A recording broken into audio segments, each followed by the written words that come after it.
আসসালামু আলাইকুম। আজকে নিয়ে এসেছি বিক্রমপুরের ঐতিহ্যবাহী বিবিখানা পিঠা। আমি অবশ্য এটা প্রথমে বানিয়েছি, খুব সফট হয়েছে।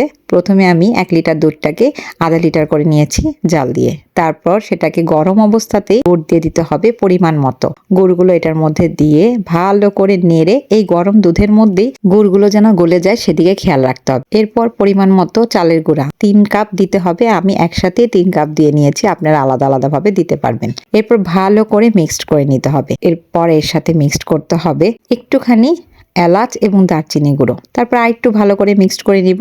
এরপর নিতে হবে আধা কাপ ময়দা, সেটাও আমি খুব ভালো করে মিক্সড করে নিচ্ছি যেন কোনো লাম্পস না থাকে। এরপর আমি সাথে দিব একটু বেকিং সোডা। তারপর এটাকে আবারও মিক্সড করে নিব। তারপর ঘি দিব। এই পিঠা কিন্তু ঘিয়ের উপরেই থাকতে হবে, ঘি ছাড়া কিন্তু এই পিঠাটা একটু মজা লাগবে না। এরপর খাওয়ার মজার জন্য বিবিখানা যেটা মেন সেটা হচ্ছে নারিকেল কোরানো এবং সাথে কিশমিশ, কিন্তু কিশমিশ দিতে আমি ভুলে গিয়েছিলাম। যাই হোক, আপনারা দিয়ে নেবেন। এরপর আমি ভালো করে মিক্সড করে নিলাম। তারপরে আমি যে পাত্রে নিব সেই পাত্রটি পরিষ্কার করে ঘি মাখিয়ে নিব এখন, যাতে এটা যখন আমি তুলে নিব বা হয়ে যাবে তখন যেন বের করতে সুবিধা হয়। এরপর একটি বেকিং পেপার দিয়ে আমি আবারও ঘি মাখিয়ে নিচ্ছি। তারপর আমি মিশ্রণটি ঢেলে দিলাম খুব ভালোভাবে। এটা আমি প্রায় 6-7 ঘন্টা এভাবে রেখে দিয়েছিলাম। তারপর আমি চুলায় বসিয়ে দিয়েছি। 30 থেকে 40 মিনিটের মতো সময় লেগেছে আমার এই পিঠাটা তৈরি করতে।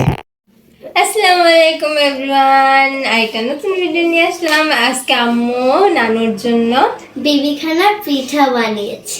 এন্ড নানু এখন এটা টেস্ট করে দেখবে কেমন লেগেছে। Thank you. দেখেন, আজকে আমার মেয়ে আমার জন্য বিবেকানা পিঠা বানিয়েছে। বলে নানু আমরা এখন কেটে নিয়ে আসি। নিয়ে এসি, চলো। Ready? 1, 2, 3 ইয়ে! এসে পড়েছে। আমরা কেটে নিয়ে আসছি। এখন নানু এটা টেস্ট করে দেখ।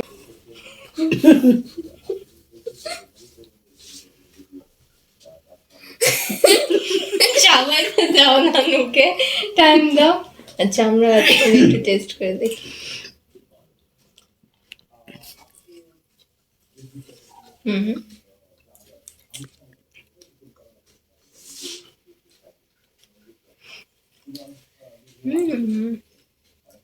অনেক সফট হয়েছে। সুন্দর হয়েছে, ভালো হয়েছে, সব মজা হয়েছে। ভেরি টেন্ডার মা। কেমন হয়েছে না?